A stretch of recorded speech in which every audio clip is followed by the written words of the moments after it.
ગુજરાત પોલીસનું સૂત્ર છે સેવા, સુરક્ષા અને શાંતિ।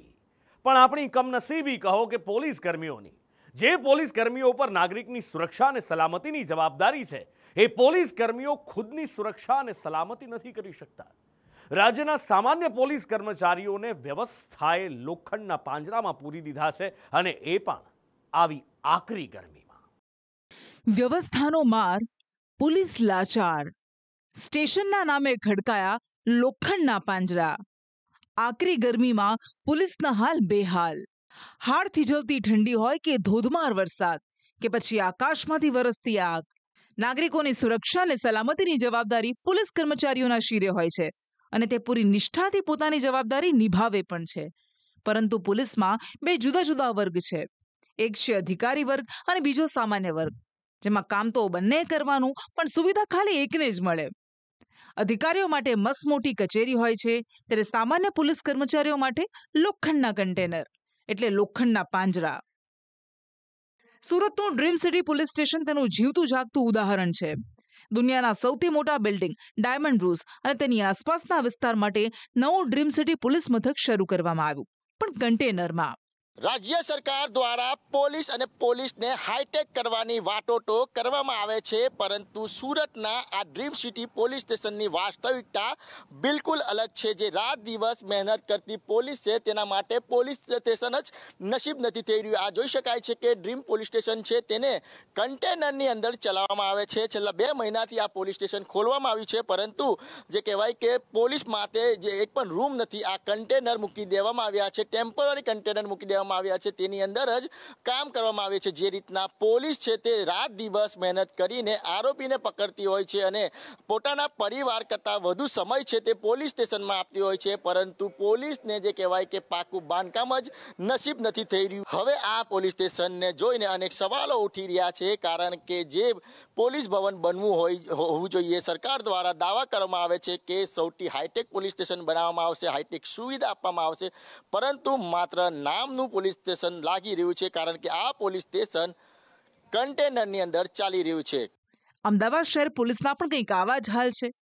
અમદાવાદનું એરપોર્ટ પોલીસ સ્ટેશન પણ લોખંડના બોક્સમાં ચાલી રહ્યું છે। અમદાવાદ શહેરના એરપોર્ટ પર ઉતરાણ કરતાની સાથે જ અમદાવાદનું એરપોર્ટ પોલીસ સ્ટેશનની હદ શરૂ થાય છે, પરંતુ આ એરપોર્ટ પોલીસ સ્ટેશન કે જ્યાં મોટી માત્રામાં લોકોની મૂવમેન્ટ રહેતી હોય છે, વીવીઆઈપી મૂવમેન્ટ રહેતી હોય છે, પરંતુ આ એરપોર્ટ પોલીસ સ્ટેશનમાં જ સુવિધાનો અભાવ છે તે જોવા મળી રહ્યો છે।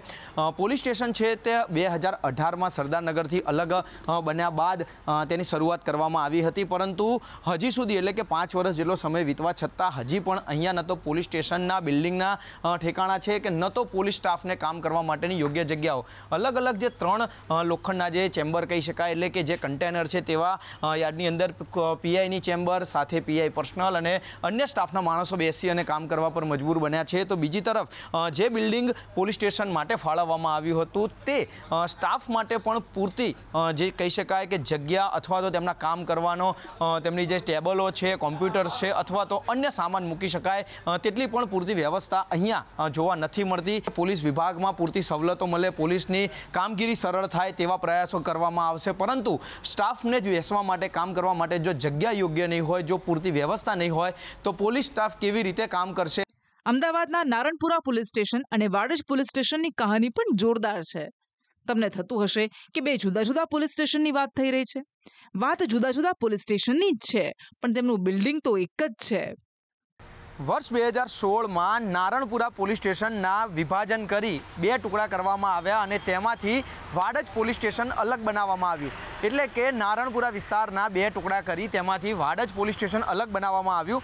પરંતુ અત્યારે હવે જ્યારે શહેર પોલીસના મોડર્નાઇઝેશનની વાતો થઈ રહી છે, તેને હાઈટેક બનાવવાની વાતો થઈ રહી છે, પોલીસ સ્ટેશનો સારા અને સુંદર બનાવવાની વાતચીત થઈ રહી છે, પરંતુ હકીકત એ છે કે એક જ બિલ્ડિંગ એટલે કે વાડજ પોલીસ મથકની જે બિલ્ડિંગ છે તેમાં જ નારણપુરા પોલીસ સ્ટેશન નો સ્ટાફ બેસવાની ફરજ પડી છે. તે બિલ્ડિંગ એટલે કે એક જ વાડજ પોલીસ મથકની બિલ્ડિંગમાં નારણપુરા અને વાડજ બંને પોલીસ મથક ચલાવવામાં આવી રહ્યા છે. વર્ષ 2016માં અલગ પોલીસ સ્ટેશનની જાહેરાત થયા બાદ વાડજ પોલીસ સ્ટેશન માટે આ જગ્યા ફળવાઈ અને અહીંયા વાડજ પોલીસ સ્ટેશન બનાવવામાં પણ આવ્યું. પરંતુ અત્યારની સ્થિતિ એવી છે કે વર્ષો બાદ પણ એટલે કે 9 વર્ષ જેટલો લાંબો સમય વીતવા છતાં હજી સુધી નારણપુરાને પોતાનું નવું પોલીસ સ્ટેશન નથી બન્યું અને તેના જ માટે આ એક જ બિલ્ડિંગના અંદર બે અલગ અલગ પોલીસ સ્ટેશન ચલાવવામાં આવે છે. નારણપુરાનું અલગ પોલીસ સ્ટેશન ક્યારે બનશે અને બંને પોલીસ સ્ટેશનોના વિભાજન કરી અને તેમના વિસ્તારમાં પોલીસ સ્ટેશન ક્યારે ચાલશે અને પોલીસ કર્મચારીઓને સુવિધા કે જે તેમનો હક છે તે ક્યારે મળશે તે સૌથી મોટો પ્રશ્ન છે. આ તો ઠીક, અમદાવાદ શહેરના આનંદનગર પોલીસ સ્ટેશનની કહાની તો તેનાથી પણ જોરદાર છે, જે એક કોર્પોરેટ ઓફિસમાં ભાડેથી પોલીસ સ્ટેશન ચાલે છે.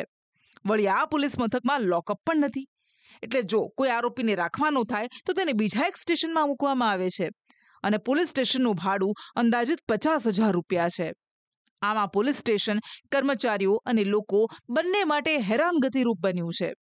અમદાવાદના પોલીસ સ્ટેશનોને હાઈટેક, સ્માર્ટ અને પેપરલેસ બનાવવાની વાતો ભૂતકાળમાં થઈ હતી, પરંતુ જે પોલીસ સ્ટેશનોના પોતાના બિલ્ડિંગના ઠેકાણા નથી તે પોલીસ સ્ટેશનોને કેવી રીતે હાઈટેક અથવા તો પેપરલેસ બનાવવા તે સૌથી મોટો પ્રશ્ન છે.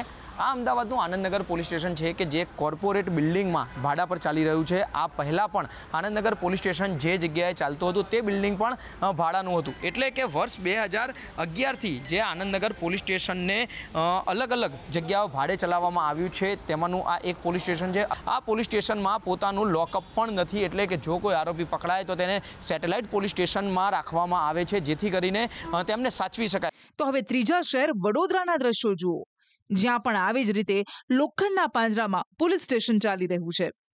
વડોદરાનું કપુરાઈ પોલીસ સ્ટેશન અને અટલાદરા પોલીસ સ્ટેશન અડધું કન્ટેનરમાં તો અડધું પતરાની છતવાળી ઓડીમાં ચાલે છે અને તેમાં પણ કસ્ટડીનો અભાવ છે. વડોદરા શહેરનો વિસ્તાર વધતાની સાથે પોલીસ મથકોમાં પણ ફેરબદલાવની જરૂર પડી.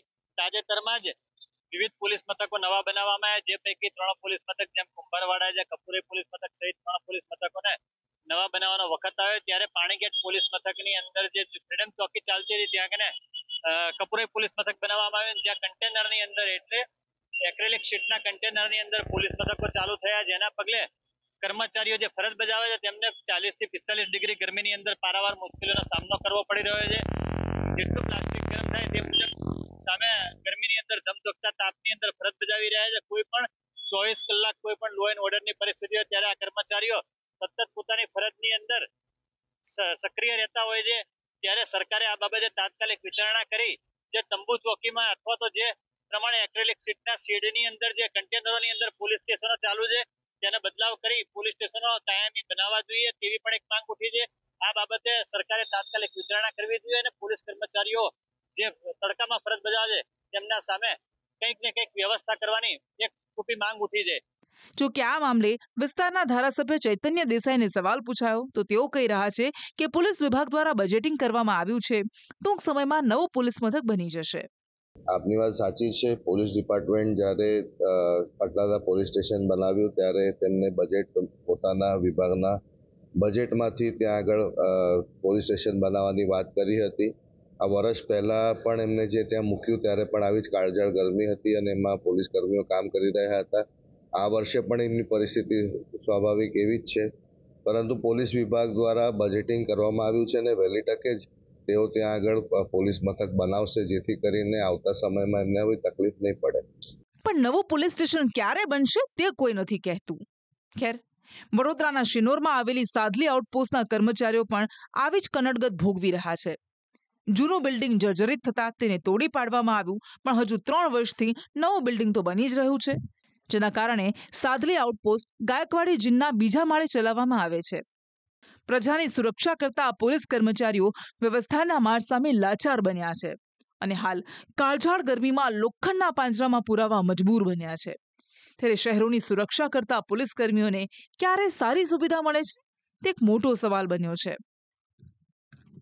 બ્યુરો રિપોર્ટ, સંદેશ ન્યૂઝ. તમે છપ્પનિયા દુકાળની કહાની સાંભળી હશે. મહારાષ્ટ્રમાં, અહીંયા આપણે રાજકોટમાં પણ પાણીની ટ્રેનો દોડી હતી એ કહાની પણ સાંભળી હશે. રાજ્યમાં માથે બેડા મૂકી ડુંગર ખૂંદતી દીકરીઓ, બહેનો અને માવડીઓની કહાની પણ સાંભળી હશે, પણ તમને મજબૂરીની એવી કહાની આજે બતાવવી છે જે સાંભળીને તમારા રૂવાડા ઊભા થઈ જાય. આ કહાનીનું મુખ્ય પાત્ર છે એક દુલ્હન અને એની વેદના અપરંપાર છે. લગ્નના દિવસે મતદાન કરતા દુલ્હન તો તમે જોયા હશે. સ્કૂલ કોલેજમાં પરીક્ષા આપતા દુલ્હા દુલ્હન પણ તમે જોયા હશે. પણ કોઈ દુલ્હનને લગ્નના દિવસે સોળે શણગાર સજી મજબૂરીના મારી પાણીના બેડા ઉચકતા જોઈ છે? આ દ્રશ્યો ચોંકાવનારા છે, પણ ચોંકશો નહીં. આ કોઈ કાલ્પનિક કહાની નથી, પરંતુ વાસ્તવિકતા છે. છોટાઉદેપુરના કવાંટમાં એક દુલ્હન લગ્નના દિવસે માથે બેડું મૂકી પાણી ભરવા ગઈ હતી. આખી કહાની જાણે એમ છે કે 14 એપ્રિલના રોજ છોટાઉદેપુરના કવાંટ તાલુકાના કેલઘરા ગામે એક દીકરીના લગ્ન હતા. લગ્નની તમામ વ્યવસ્થા થઈ ગઈ હતી. વિસ્તારમાં પાણીની મુશ્કેલી હોવાથી પરિવારે મહેમાનો માટે પાણીની વ્યવસ્થા કરી હતી. બહારથી ટેન્કર મંગાવ્યું હતું. ઠંડા પાણીના જગ પણ મંગાવ્યા હતા. કાળઝાળ ગરમીના કારણે જાન આવે તે પહેલા જ દીકરીના ઘરે પાણી ખૂટી પડ્યું, જેને લઈને પરિવારજનો ચિંતામાં મુકાઈ ગયા. ત્યારે જે દીકરીના લગ્ન હતા તે દીકરી અને તેના સગા સંબંધી બધા સાથે મળીને તંત્રની આંખો ઉઘાડવા માટે દુલ્હન ખુદ ઢોલ નગારા સાથે બાજુના ગામમાં બેડા લઈને પાણી ભરવા ગઈ.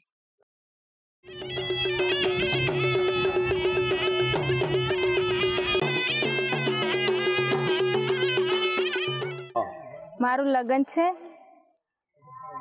એટલા માટે મેં પાણીની સુવિધા અમારે નહીં, એટલા માટે મેં પાણી લેવા આવી છું. અમારા ગામમાં પાણીની સુવિધા નહીં, એટલા માટે એને બોર, ટેન્કર ને પાણીના જગ ને એવું મંગાવ્યું છે, પણ તે બી ખતમ થઈ ગયું છે. એટલા માટે મેં દૂર પાણી લેવા આવી છું. એ માંગ છે કે પાણીની સુવિધા હોવા જોઈએ એમ. પાણી નથી, એટલા માટે પાણીની સુવિધા મારા ગામમાં કરો. પોતાના ઘરે દીકરીના લગ્ન હોય અને આવી મુશ્કેલી સર્જાય તો કોઈ પણ ચિંતાતુર બને. આવી જ રીતે દીકરીના પિતા પણ ચિંતામાં મુકાયા હતા. જોકે મહેમાન આવવાના હતા એટલે પાણી લાવવું જરૂરી હતું, જેથી તેઓએ પણ દીકરીને સાથ આપ્યો.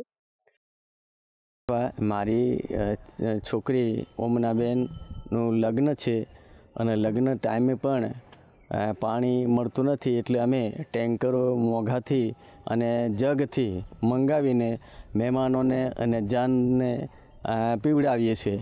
અને સરકારમાં અમે હેડપંપ રિપેર માટે 1916 પર ઘણી વખત અરજી કરી, પણ ત્યાંથી ગાંધીનગરથી એવું કહેવામાં આવે છે કે અમારા વિભાગમાં હેડપંપ નથી. એ સરપંચને લાગે, સરપંચ રિપેરિંગ કરશે એવું વારંવાર કહેતા અમે પછી છેલ્લે છેવટે ક્યાંથી પાણી લાવીએ એટલે પછી શહેરથી કવાંટથી અમે લાવ્યા છે.